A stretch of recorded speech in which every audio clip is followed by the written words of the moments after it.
President of the Job Creators Network telling Fox Business, quote, "It's either going to be an increase in cost and ultimately in prices to the consumer, which is inflationary, or it's going to be a job killer."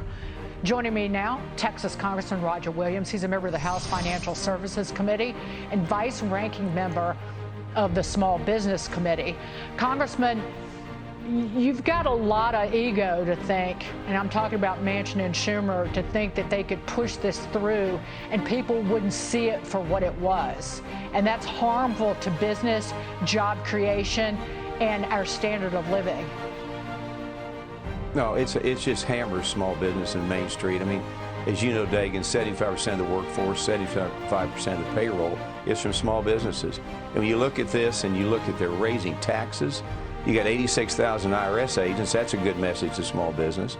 And then eliminating carried interest. I mean, that eliminates any small business trying to save money so they can increase, to hire more people, increase buying product. Now they got to save money to pay the doggone taxes that they're not going to be able to pay in most cases. Right, and there's the study that was done that shows that almost 50% of this new tax, this is from the Joint Committee on Taxation, almost 50% is 49.7% of the tax, this minimum 15% minimum corporate tax would hit U.S. manufacturers. Well, it's good. Yeah, manufacturing is going to get hit. Retail is going to get hit. This is a disaster created by these folks that just want to continue to print money. Inflation is not going to be affected, as you said earlier. While lawmakers debate on Capitol Hill, it is the small businesses that are forced to make the tough decisions to get by.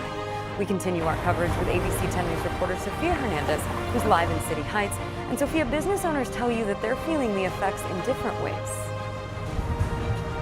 Yeah, Lindsay, that's exactly right. For some of the small businesses that I spoke to today, they say that their biggest hurdle is inflation and the price of products just going through the roof. For other businesses, it's the fact that they have excessive inventory and no demand.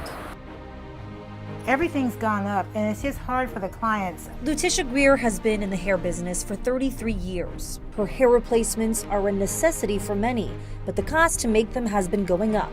Her packaging alone has gone up 10%. I usually try to buy as much as I possibly can and stock up on things if I know they're going to be going up on it.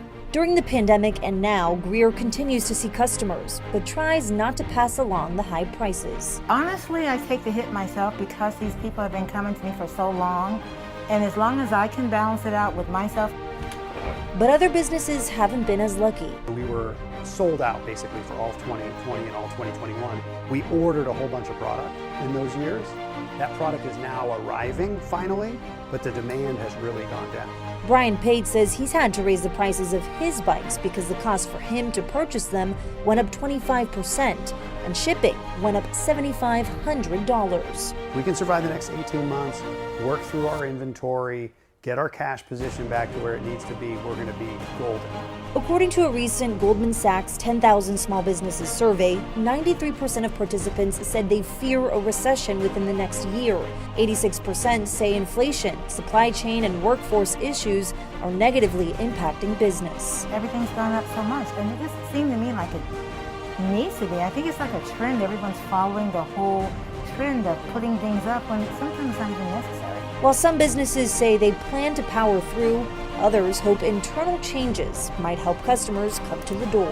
People just aren't feeling as wealthy and as confident, and so that's a tough headwind to fight against for a small company like that.